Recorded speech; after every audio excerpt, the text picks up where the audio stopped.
Town Hall with the legendary Rock and Roll Hall of Famer, the architect of what we know as theatrical rock, and a man that's written a few decent songs in his day, may I say. An old friend, Mr. Alice Cooper, is here.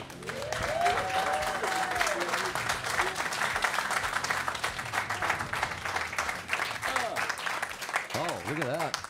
Good to see you, Alice. How's things? Good, good. Yeah? You're getting skinny. No, man. I'm just stressed.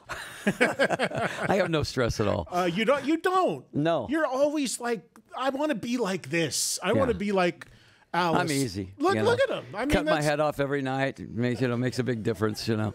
My wife kills me on stage. I kill her. That's how we get along. Were you ever a high-stress guy, or were you always sort of carefree like this? I was never stressed. I mean, you know, I'm in the business of rock and roll, which is fun. You know, so, I mean, what's there to stress about, honestly? Back in your drinking days, was there stress? Even less stress. Really? In your drinking days, yes. Because you're at that point going, where am I? I was like Jack Sparrow all the time. Excuse me. I told you the story about Keith Richards, right? Keith Richards, we toured with the Stones for a while. And Keith Richards comes up to you, never call me Alice. Wait, take a second to suck that in. We toured with the Stones. Just throw that out there. And he would call me Vinny. He said, Vinny. He says, how long have you been sober? How long has it been since you've had a drink? And I said, about 25 years. He said, begs the question, why? And he stumbled off, and I went, ladies and gentlemen, Jack Sparrow. Because it was exactly where Johnny got Jack Sparrow. It was this, you know, that thing like that, you know. How long ago was that? Oh, it was probably about 15 years ago. We did 3 or 4 shows with him. It was really fun. How about this? The Stones, Alice Cooper, Kanye West. What a weird group that was. I mean, it was a weird show. Yeah. What was in all your decades of playing live? What was one of the weirder bands you ever did a tour with or shared a bill? We should mention you're currently on tour with Deep Purple. Deep Purple, that's a natural. Yes, you know, that's and Roger Glover's on your record, which we'll talk about in a second. Yeah. Well, you know, here's the weirdest thing. Back in the Fillmore days, there was no such thing as putting you in a bands alike. The first time we did the Fillmore, I think it was Ike and Tina Turner, Alice Cooper, Nitty Gritty Dirt Band, and Melanie. It's absolutely nothing to do with each other at all, you know. And that's what he used to like to do. He'd put the Doors on with the Cowsills, you know. And that's the way they used to put the shows together at the Fillmore. I thought that was kind of cool to do it that way. Now, you know, you'll get Slayer and all these bands that are all alike. But, I mean, why not mix it up like that? I like that. Yeah, and a lot of the European festivals tend to pull that off a little bit better than they do here in America. Yeah, they do. That's over true. There, it's not quite that diverse. I don't know if you're going to see Nitty Gritty Dirt Band on with you, but, you know, you never know. That was normal. Back then we just went, well, okay, you know, who's ever here. And you were friends with all of them. Yeah. It was still a fraternity. Yeah. You know, you were still playing the same gigs and doing the same hotels and the same thing. So you felt like you were kind of in the same business, you know. Yeah. You know, going back to your drinking days, how many years now have you been sober? 37. 37 years. Congratulations. Thank That's you. amazing. Thank you. And I think, I wouldn't be here if I hadn't stopped.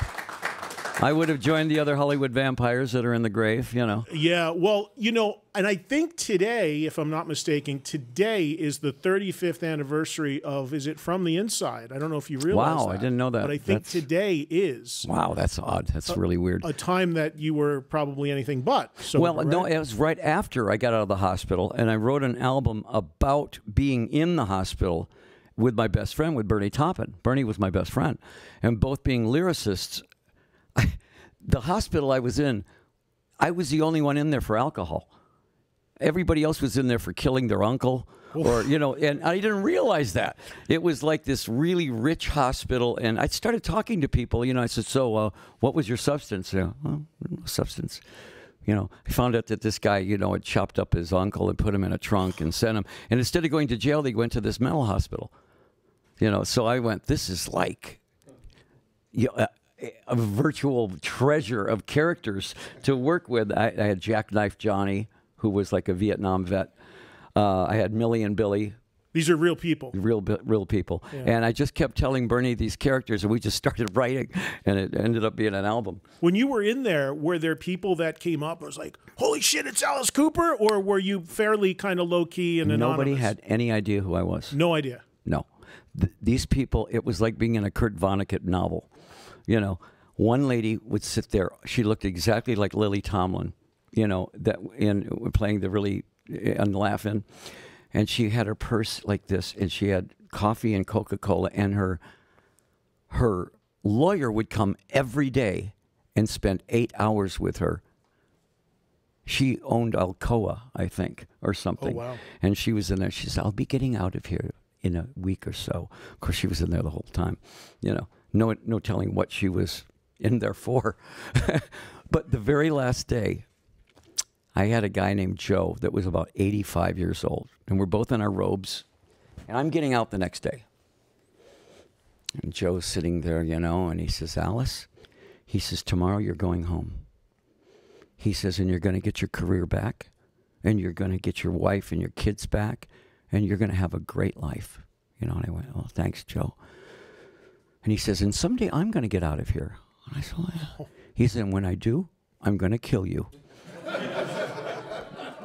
And I went, okay, Joe, hopefully you don't get out of here. But, I mean, he was serious, I think. But it was just so like, okay. Do you know what happened to Joe? No, he probably died in there. You know, I mean, he was... I don't if know what I he was were in you there for, at your shows, I'd have a big picture of Joe Anybody see at the this box guy? office. You Yeah. see this guy coming in, no ticket, no backstage. I don't know him. Yeah, no, I mean, it was a really odd place to be. But you know what? I got sober, and that was it. And I would imagine, like you said, was probably the great source of inspiration for writing. Oh, for a writer, it's heaven. I mean, honestly, there was just I couldn't wait to start writing about these people in there. You know, it was really good. Is it still, after over more than 30, nearly 40 years of being sober, are there still challenges? Because you tour so much, that's where a lot of potholes are for a lot of artists. Is it easy for you now? Well, or? you know, I am Christian, right? So I'm a healed alcoholic, not a cured one. And the difference is I came out of the hospital and waited for the craving. You know, waiting. Because, I mean, I was a pure... the doctor said, you are classic alcoholic. And I went, okay. And they said, when you get out of here, you're going to have to go to AA. You're going to have to go have a sponsor. And I went, okay. The craving never came. For 37 years, never came. And I told the doctors, and they said, that's impossible.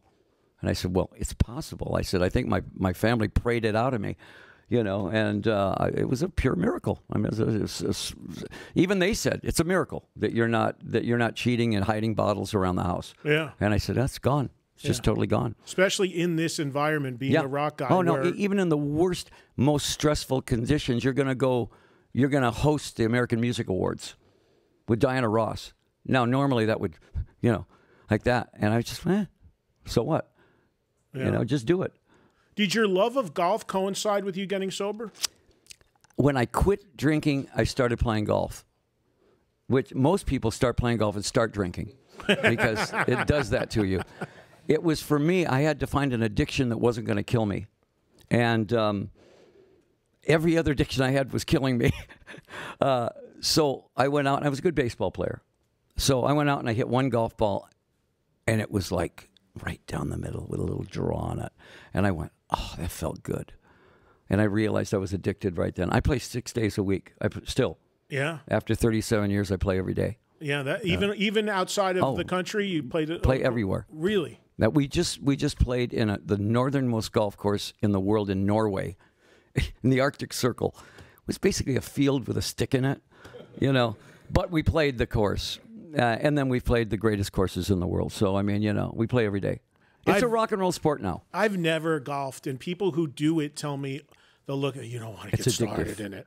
You know, but it's addictive. Anybody that I know that was an addict or was an alcoholic that are now sober and play golf are addicted to it because it's a great addiction. Yeah. You know, Bob Dylan plays golf. Iggy Pop plays golf. Lou Reed played golf. I mean, yeah, I lived with Lou Reed at the Chelsea Hotel in the worst of times. And I see him 20 years later, and he says, Alice, how you doing? Sit down. And I said, hey, Lou, how you doing? He said, I'm hitting the ball to the right. He said, how do I get from... And I'm going, you play golf? And he goes, well, yeah. It's the weirdest thing. If you would have seen Lou Reed and I 20 years before, you would have said breathing would be a good thing. Yes, you right. know, let alone playing golf. Who's the best musician you've ever played golf with? A lot of Vince Gill is awfully good. Mm-hmm. Dweezil Zappa can play. Very odd, but he plays. Kenny G's a good player. Okay. The drummer for No Doubt, Adrian, really great player. Yeah, you know. So I mean, there's some good players out there. Usually, guys that were good athletes before they were rock stars. You know, ended up being the better players. So I've talked to you about this in the past, and again, we're going to get to your new album in a second, Paranormal. But it amazes me because I've seen you play a lot recently, and so many times I have conversations with my audience, and they'll talk about artists that they have seen that started in the 70s, in your case, the early 70s, and they'll say, oh, man, they just don't get it done anymore. They're not what they used to be. It's not the same. The guy doesn't sound the same. He doesn't move the same. He doesn't look the same. Never, ever in my nearly 35 years on radio have I ever taken a call from a listener about having seen you. And that's an amazing thing, especially when we touched on what we just did about you're amazed you're still alive if you hadn't, the light hadn't come on. What do you attribute that to? And I know you've said this to me in the past, but for this audience, I mean, you're on tour with the band right now, and Deep Purple, that depending upon who you ask in the band may or may not be on a farewell tour. You have no plan to stop anytime soon. You feel great, and you I'll be 70 next year. And I've never felt better in my life. I mean, I get up and I'll do 5 shows a week, 90 minutes. And my show is a sprint. It's 28 songs. There's one ballad in the whole show. And the rest of it is at full blast. I probably got the best touring band out there right now. And it's not just getting up there and singing. You're all over that stage. I mean, you know, I tell the guys in the band, when they get in the band, I say, I can guarantee you 3 things. You're going to get paid, you're going to see the world, you're going to get stitches. Because if you get too close to me on stage, Alice has got knives, real swords, and everybody on that stage has at least had 2 or 3 stitches. Yeah. Where I'm doing the thing like this, and I'm Errol Flynn, you know, and ooh, sorry. Or like this, and, oh, yeah, I got my stitches yesterday. You know, but I mean, honestly, I've never lost the love of if I thought I was phoning it in, I would quit immediately. Yeah. You know, if I thought the audience wasn't getting the Alice Cooper show and Alice at his best, I would absolutely quit. And in a lot of ways, what they're getting now is better than maybe what it was back in the day. Because I think it's much better now. Yeah, no disrespect to those bands, but you personally, you're a changed guy in the last 30, 35 years, and your performance and what you're delivering. I just saw you in Tulsa not very long ago when you joined me for my show afterwards, and the band and you opened with Brutal Planet and then go right in. I mean, it was unbelievable. You never, there's 2 things I always say. You got a guy like Lemmy who drank his entire life, but nobody ever actually saw Lemmy drunk. No, you're right. Nobody has ever went to see Alice Cooper and said, oh, he's lost a step or he's not good. And that's an amazing thing. It really is. And I don't do anything, you know, I was a distance runner when I was a kid. I was a miler and a 2-miler. And so I kind of kept that body, and I kept that. I never gained any weight. I think I've weighed the same for 50 years now. So there's no problem there. I think it was the fact that I didn't smoke.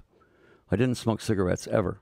And I quit drinking 37 years ago. And I think that has a lot to do. I know some guys like Steven and Ozzy and guys like that have a hard time doing 3 or 4 shows a week because of just lung power. After a while, you know, it does come down on you.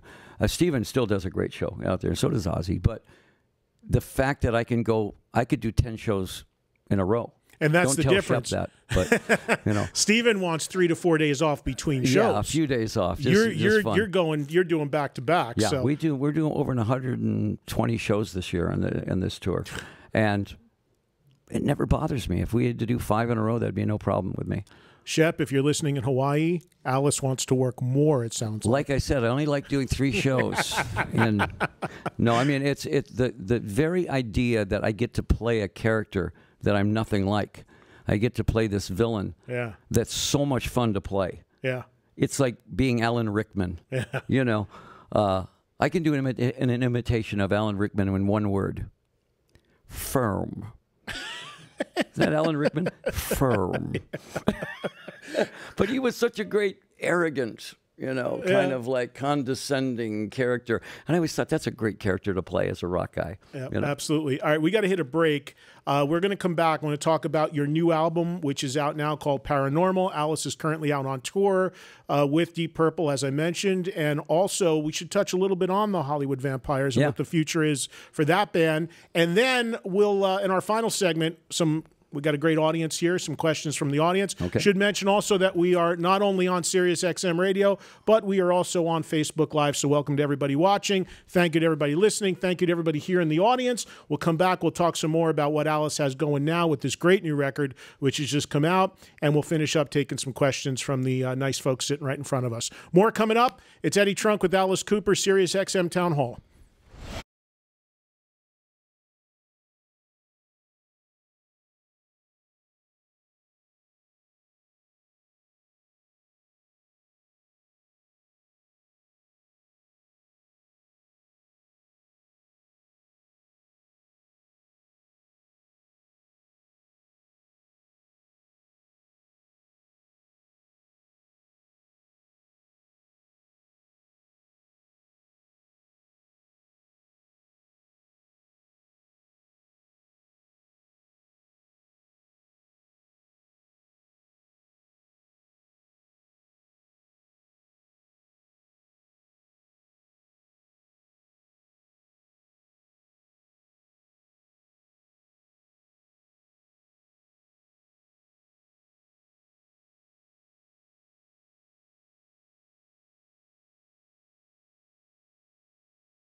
XM Volume presents a town hall with Alice Cooper. Now, back to your host, Eddie Trunk.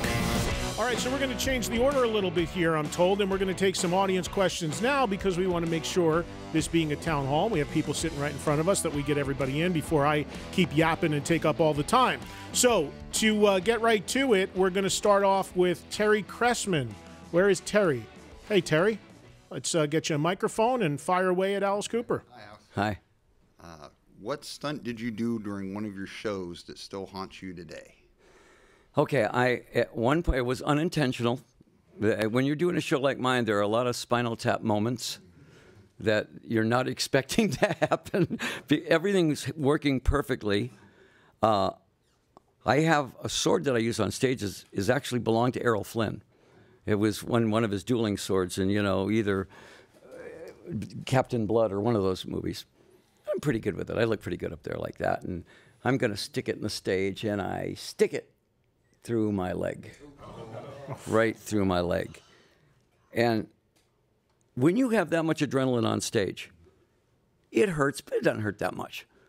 And I let it go, and it's spurting like this. Now, the audience thinks it's a trick because it's a good illusion. The band knows it's not a trick, and they're going, there's little piles of blood everywhere. And, at the time I'm going, well, it's in there. The audience is there. Leave it in for a while, And then finally I take it and I pull it out and stick it in it, and I feel nothing. I'm great. And the end of the show, I'm, because it went right through a muscle, And they said, well, you got to get a tetanus shot. And I went, pfft. I take a bottle of whiskey and just poured it on there because that's what James Bond would do. And, and wrapped it up. And it just, I said, I don't know how to see how I can do tomorrow night's show. Honestly, this thing was like aching like crazy. On stage the next night, boom, gone, nothing. Wow. When that adrenaline hits the stage and you're in costume and the band is playing, you don't feel it.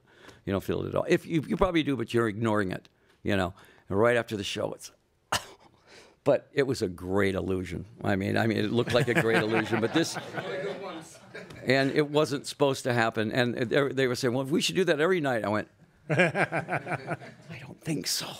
Was that before or after you realized chickens didn't fly? Yeah, chickens don't fly as much as they plummet.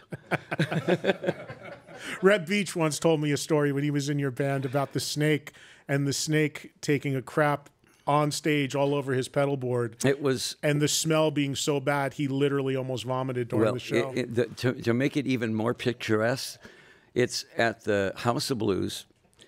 Kiss came to see us that night. The Sex Pistols came to see us that night.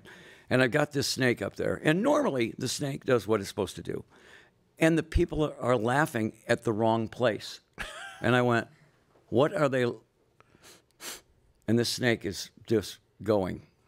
Piles of this black stuff, and there's still little bones from the rats that they ate, and it smells so bad that now it's the carnival tour, the circus tour that we were doing, so all the roadies are in clown outfits like it,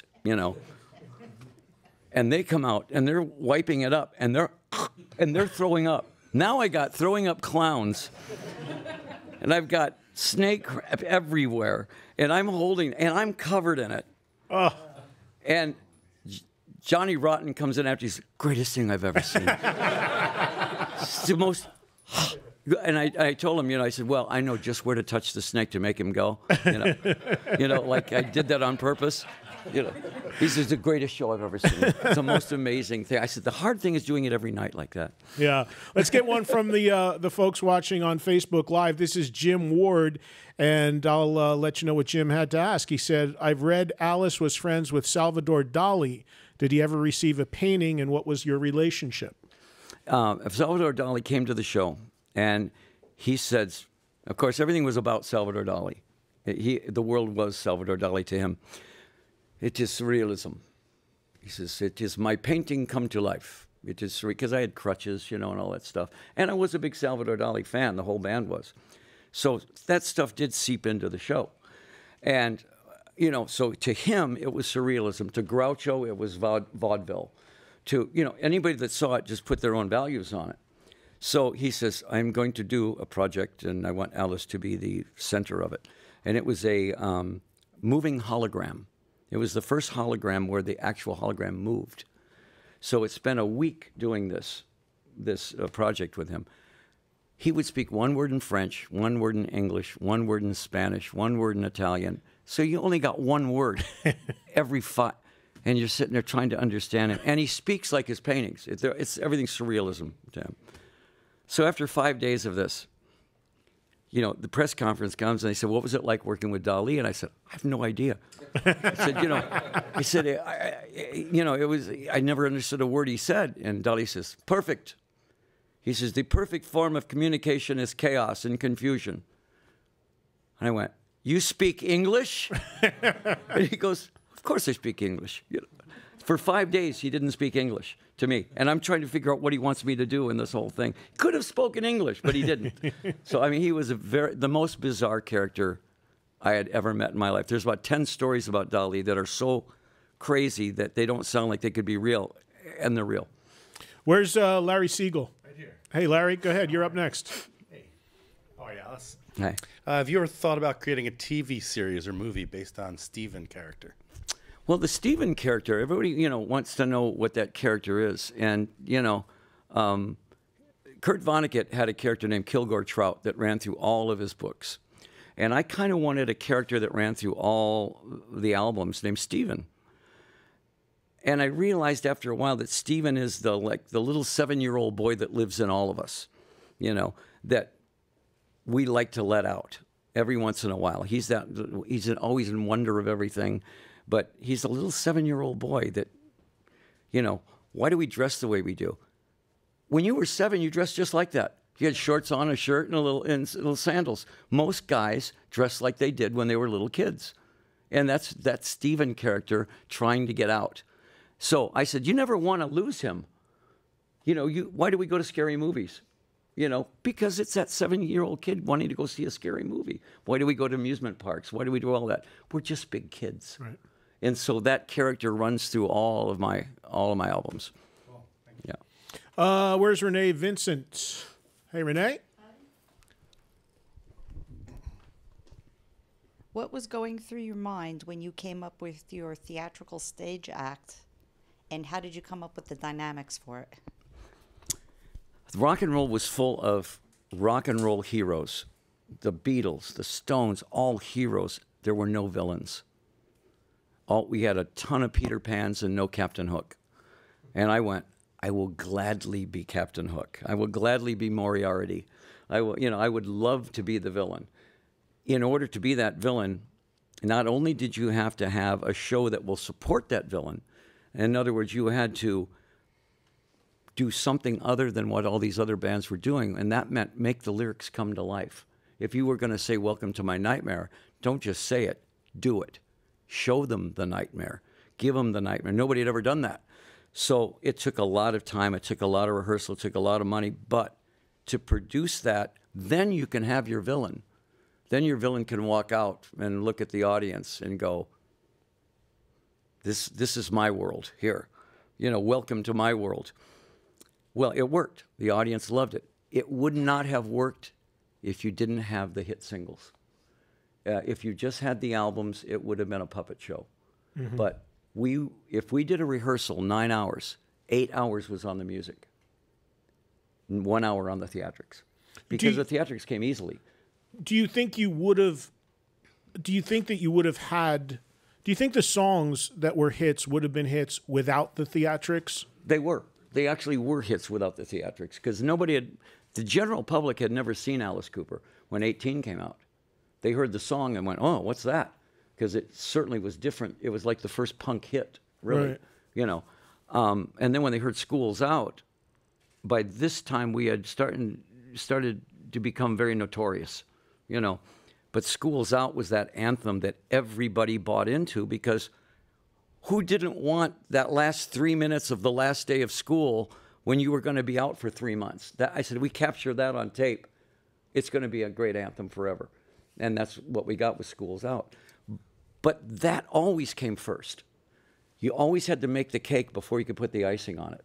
So the music was always the foremost thing with us. Then when we got it written, we'd go, now, what do we want to do with it? We love the album. Bob Ezrin loves it. It's a hit album. We know it is. Now, how do we decorate it? Do you ever feel, let me ask you this way then, do you ever feel that the theatrics and the whole Alice Cooper presentation and everything that went with it, did you ever feel that may have held back people looking at some of the music and albums Absolutely. Objectively, and that there were songs that would have been hits if it wasn't for Absolutely. Some sort of preconceived ideas? We spent a lot of our time battling that. We were not going to give up the theatrics. That was part of it. And we knew we had good records. It was getting people to get past the theatrics and listen to what was supporting the theatrics, you know. And that was Bob Ezrin again. He was our George Martin. Right. He was the guy that made it all possible by that big giant foundation of songs. And he would never let us put a song on that you couldn't sit down at the piano and play and sing. Right. It had to be melody. It had to be, so every song was constructed and everything. But we had to battle the press all the time and get past, okay, the theatrics, and I know, great, they hang me, good. But the song supporting that hanging is really a good song. You know, listen to that. When we started getting people like Dylan and John Lennon and people like that going, you know, these songs are great. That's when we started getting the attention of the music. John's favorite song was Elected. I think Bob Dylan's was Only Women Bleed. And songs like that. When we started getting that kind of support from those people, then all of a sudden everybody started going, okay, good. Then we got the approval. Right. You know. Was there ever a point in your career where you thought you would stop being Alice Cooper and become something else, maybe even use the name you were born under and do something completely different and get completely away from this whole thing? It never occurred to me. Never. Never occurred to me to ever not be Alice Cooper. Right. I believe so much in this character that, I mean, for 50 years now, this character's... The very first review of our first album was a tragic waste of plastic. Lester Bangs. You knew Lester, right? Not You're from personally, no, Detroit. but I certainly know he who was he the is. greatest rock critic, and he wrote the greatest stuff. And he listened to Pretty's for You, which Frank Zappa produced. And it said, a tragic waste of plastic. And we burst out laughing, saying, wow, is that a great line? And I remember that line from now. Of course, we're still here. 50 years later. Yeah. Did you get hung up on reviews back in the day? Did it bother you? It did impact you? You didn't laugh them all off? Well, we wanted to see it say that they liked us. You know, we got a lot of sort of these reviews that you didn't know if it was good or not. You know, it said a lot of stuff that was really cool. They did this, and then there was some little thing about, well, you know, without the theatrics, da-da-da-da-da-da. You know, it took a long time to get them to review the music first and then the theatrics. Right. Which I get now, which is nice. Right. I start getting now reviews for this album musically, and then they go, and by the way, it takes you on a trip out here. Right. You know. Do we have time for one more question from the audience? Should we're good with that? Good. Okay, good. Where's Tim Roche? Roche, there you go. Hey, Tim, you're up next. Tim, somebody scribbled all over your arm there. When you weren't looking. Yes. Hey, how you doing, Alice? I'm Thanks doing for good. being back on the road and all the decades of good music. Thank you. What horror movie was your favorite, and what actor or actors did you watch a lot when you were growing up? I was one of those kids that grew up on TV. My babysitter was television, which was, of course, at that time, The Twilight Zone, Alfred Hitchcock Presents, Outer Limits, all that stuff. And on Saturdays, me and my buddies would go to the Easttown Theater in Detroit, and we'd watch The Creature from the Black Lagoon. You get 3 movies in black and white. It Came from Outer Space and The Brain That Wouldn't Die. Every week there was 3 new movies in black and white, and we'd sit there all day and watch them. And maybe that's when I got the idea that horror had a funny side to it. Horror and comedy were in bed together, because I found myself laughing. You know, every time I get scared, I'd start laughing, and I'd go, why am I laughing? This is terrible. You just tore that guy's face off, and I'm laughing, you know? And so horror movies progressed, you know, into more production, more CGI and all this. People are always surprised when I tell them my favorite horror movie is Salem's Lot. Barlow, right there on your arm. The first time I saw Salem's Lot was Christmas morning. My daughter was about this big. And we're sitting there watching, and if you know the movie goes on for 2.5 hours where they only talk about Mr. Barlow. Well, Mr. Barlow would love to see you. There's a scene where a guy's laying in jail, and you just see this hand go like this, and the jail door opens up, and the guy goes, and Barlow goes like this, full screen, and it's that character on his arm. And I went, and it literally took my breath. And my daughter ran into the wall. She ran right into the wall. Ah! You know. And there were about 7 or 8 scenes in that movie with David Soul and James Mason that were some of the best horror scenes I'd ever seen. The kids floating in the air and scratching on the windows. Let me in. And the guy in the wheel in the rocking chair, teacher. You know, Spoiler alerts for anybody who's never seen it from Alice Cooper. If you've never seen this movie, it's a made-for-TV movie. It was a made-for-TV movie. And it's a 3-hour movie. And I'm telling you, it's one of the best horror movies of all time. Now, of course, The Exorcist will always go down as being maybe the scariest movie of all time, because what you're dealing with there is not the boogeyman. You're dealing with a little girl that gets possessed, which has been documented. Mm-hmm. So we all have this thing in our head that could happen. And it speaks not to your intellect, it speaks to your soul, which makes it even scarier. Same thing with Alien. Alien is one of those things where you go, that could happen. That actually could. We don't know what's up there. So we go, and it was so well done by Ridley Scott that it was, wow, that's possible. That makes us even more scared. When we see Jason Voorhees, we go, well, okay, he's the boogeyman. Michael Myers, the boogie, we get all that, you know. But we can write them off. We can't write off The Exorcist, and you can't write off Alien. Yeah, that's it. The slasher gore and stuff, that doesn't do it for me, but the stuff that comes to, like, for me, Seven and Silence of the Lambs, 2 of my favorites in recent. Bag? Yeah, I mean, it's just because exactly that reason. Yeah. It's like, oh my gosh. We're going to take a break. We're going to come back, and I want to talk to you a little bit about this great new album that Alice has out that's doing amazing business around the world. The album is out now called Paranormal. We'll get into a little bit of that and finish up here on the SiriusXM Town Hall on Volume with Alice Cooper. Coming right back.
SiriusXM Volume presents a town hall with Alice Cooper. Now, back to your host, Eddie Trunk.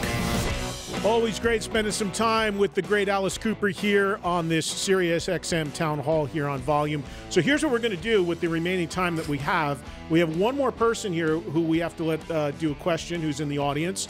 And then we'll want to talk a little bit about Alice's new album. So let's get this last question in from our great audience here at the SiriusXM headquarters. This is Stephen Alfano. Where are you, Steve? Right here.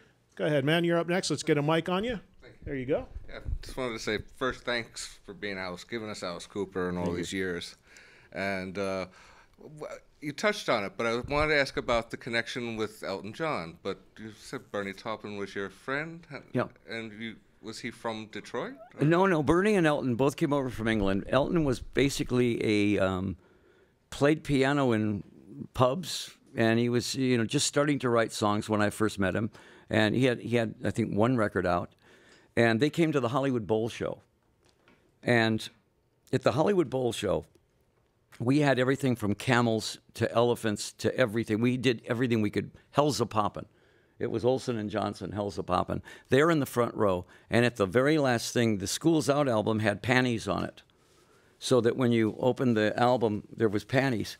Because when you opened a desk when you were, 13, if you could produce a pair of panties to your friends, they're right there. See? There's the panties. If you could open your desk like this, and you could go like this and go, that meant you were the man. Success. You had some girls, probably your sisters, but you were pretending like on the weekend you had the panties. So we said, well, we got to do the album. Let's go right back to being 13 years old again and put the panties on the album. Well, we had a helicopter come over the Hollywood Bowl and drop panties on the audience. Now, here's Elton John and Bernie grabbing these panties, and everything. And at that point, I think Elton saw this spectacle on stage and realized that he was going to create Elton John, bigger than life Elton John. And I think he said that at one point, but it kind of inspired him to turn Elton John now into this sort of gigantic Liberace version of Elton John, which he would have done anyways. It's just that this gave him that little boost of saying, "Oh, I'm going to do that." Yeah. And make myself, my character bigger than life.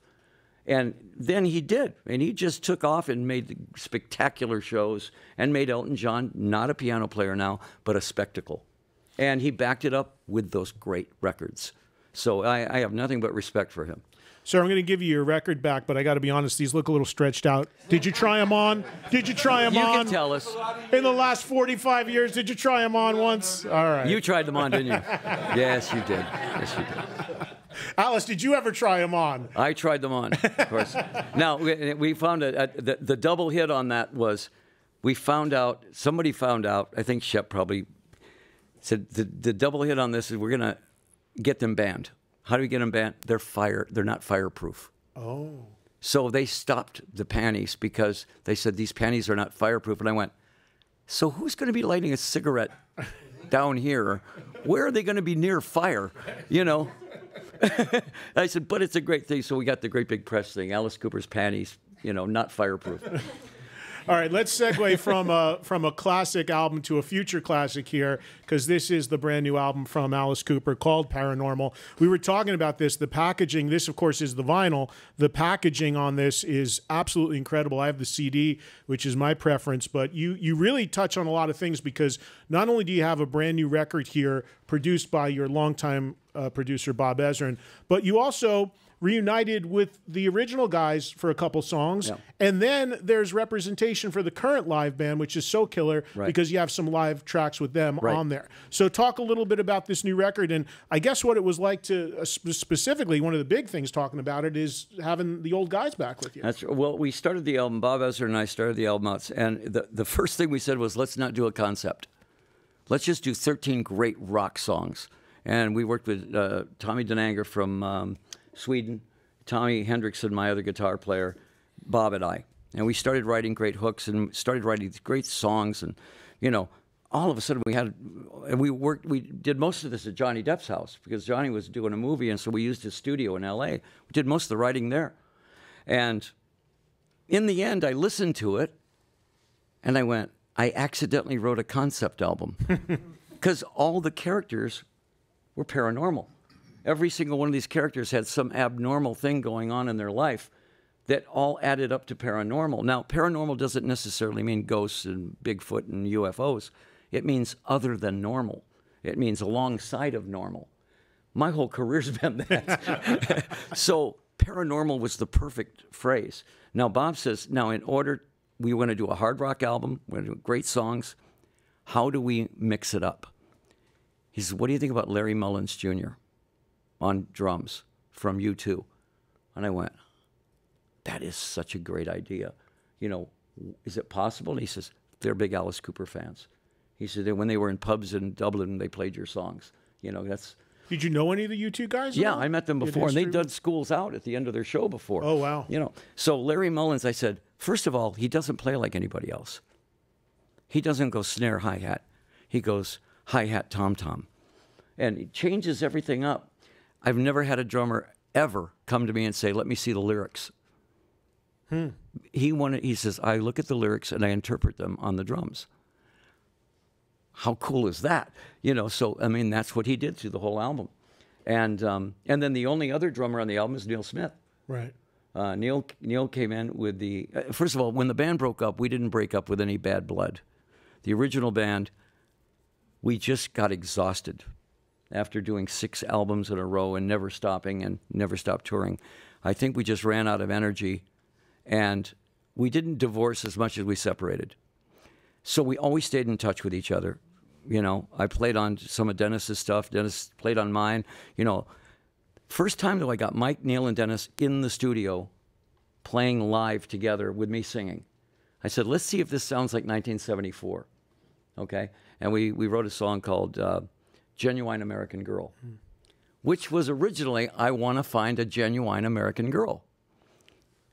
I said, yeah, in 1974, we wouldn't have said that. We would have said, I want to be a genuine American girl, because that will piss off every parent in America. And so we changed it to that. And it sounded great because it was a tough guy singing, I want to be a genuine American girl. Right. I'm only 30 out of 50 shades of gray. You know? Which is the best line on the whole album. And it sounds funny, but at the same time, it's very topical about right now. You know, and Alice Cooper, Genuine American Girl, it just had a nice thing to it. And the band killed it in the studio. Neil played like he always... Neil would find out how many drums Keith Moon had and get one more. Just to piss him off. He'd call him up and say, hey, Keith, how many drums do you have? 36? Yeah, I have 37. And that was the ongoing thing with them. Dennis played bass like no other person on the planet. Yeah. He's one of the most copied bass players. One of the most unique musicians, and Mike just writes killer riffs all the time. So I got them all in there. Let's play live, and they nailed it. 2 songs that we did together. In London this time, not just London, but all of England. After they cut my head off and the curtain comes down, normally the curtain comes up, we go out and do an encore. When the curtain comes up, it's going to be the original band. That's coming up. Yeah. Wow. So the original band will do No More Mr. Nice Guy, Billion Dollar Babies, all the hits, and School's Out. And on School's Out, both bands will come out.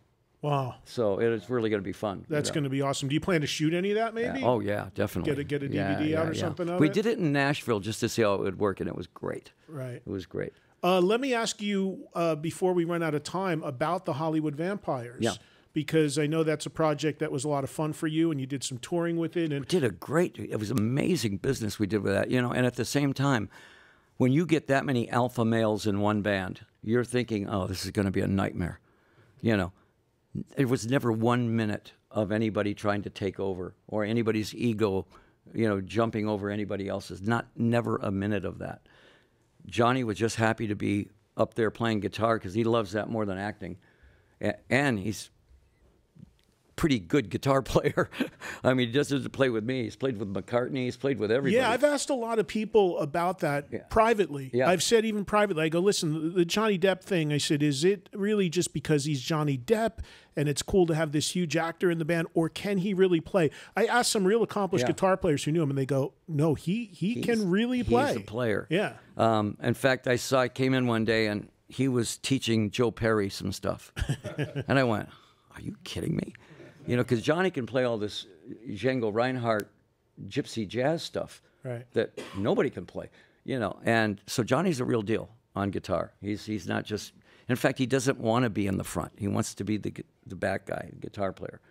I have to push him to get him out in front. Right. You know, so there's no ego on his part. Joe is so much fun to play with. And then you get, you know, Duff McKagan on bass. He's a rock up there. Mm-hmm. And, you know, Matt Sorum on drums. And sometimes Zach Starkey plays with us. So it's the most fun band to play with because we're playing songs for all of our dead drunk friends. You know, Jim Morrison and Jimi Hendrix and all the guys we used to drink with that are dead. We just said, well, let's play their songs. And we're the world's most expensive bar band. Is what it is. Now, going forward with that, how do you want to make another record? And if you do, will it be the same concept? Because I know there was an original song or two on the first record. Three original songs, and the next album will be all original. Okay, so you're going to go in that direction. Johnny's writing right now, Joe's writing, and I'm writing. And so there's a lot of songs. So we just have to go in the studio now and filter through it and see which ones really rock on stage. Right. And then we'll make the album, and we're on tour in March. Oh, you've got stuff lined up already. There's already, you know, I mean, the fact that we had dinner at Dracula's Castle with Tim Burton, that should have been the night we did the album. You know, in fact, we should record there. We were in Transylvania, and all the vampires went up there, you know, and Tim Burton went with us and had dinner in the castle. Wow. And, of course, the Hollywood Vampires here in New York actually gave us all a big scare about Joe Perry when he went down on stage when you guys were playing. What were you thinking there? Well, you know, the very first line in the song is heart attack, painted black, heart attack. They never feared the reaper. And I look over and Joe's gone. And I went... And I look back, and he's on the ground. And I went, oh, my gosh. And I look at Johnny, you know, and he goes, you know, and I said, take the lead. So he played the leads all night. Johnny took all of Joe's leads. And I just figured exhaustion or whatever it was. We didn't realize that I think Aerosmith does 2 shows a week. Yeah. We were on our 8th show in 10 days, all outdoor shows in the summertime. I was in shape because I do that all the time. Johnny was fine. Everybody else was fine. Joe was not ready for that. Yeah. Joe was not in shape for that. Yeah. And it just, you know, I think his lungs collapsed or something, and he was out. You know, but it scared the hell out of all of us. I mean, we were really, I thought it was a heart attack or something, but it wasn't. And just before we have to go, we got about a minute and a half here. Currently, you're on tour with Deep Purple, as we mentioned, and Edgar Winter. Yeah. How's the tour been going? And I imagine it's you got Roger Glover on the new album. Yeah, Roger played on the only song that was kind of proggy was at the actual song Paranormal. I said that's perfect for him. Yeah. And Billy Gibbons plays on Falling in Love and I Can't Get Up, and he was perfect for that song. You know, but this show is really interesting. When they said, "Do you want to do a twin?" You know, a 2-headliner show with you and Deep Purple and Edgar Winter opening. And I said, absolutely, it'd be great. Yeah. Deep Purple's old friends of ours, and Edgar's been there forever. And I said, do you want to go on last? You want to go? I said, whatever they want to do. You know, because, I mean, it doesn't matter to us. We're going to do our show anyways. So they said, we'll go on last. I said, great, fine. So you've got 3 entirely different kinds of shows. You got Edgar Winter, which is kind of fusion, jazz, rock. And then you got the Alice Cooper extravaganza, and then Deep Purple comes on, and they're like gourmet rock. Right. You know, so I mean, it's a really, really solid. Every song you hear on the show is something you heard on the radio. Yeah. You know, so it's a really good show. And how's Cooperstown hanging in? Cooperstown's great. Cooperstown doing great. Luckily for them, I don't cook, but you know, we have a 3-foot hot dog called the Big Unit. because Randy Johnson's one of our partners, you know. And anytime that you order it, the alarms go off and the sirens go off, and they bring it in, and we try to embarrass you as much as possible. Speaking of stuff going off, that music means we have to end. Alice, always a pleasure to see you. Thank you for the time. Thank you to our audience. Thank you for everybody listening, watching. This has been a SiriusXM Town Hall on Volume with the great Alice Cooper, everybody. Thank you so much. Thank you.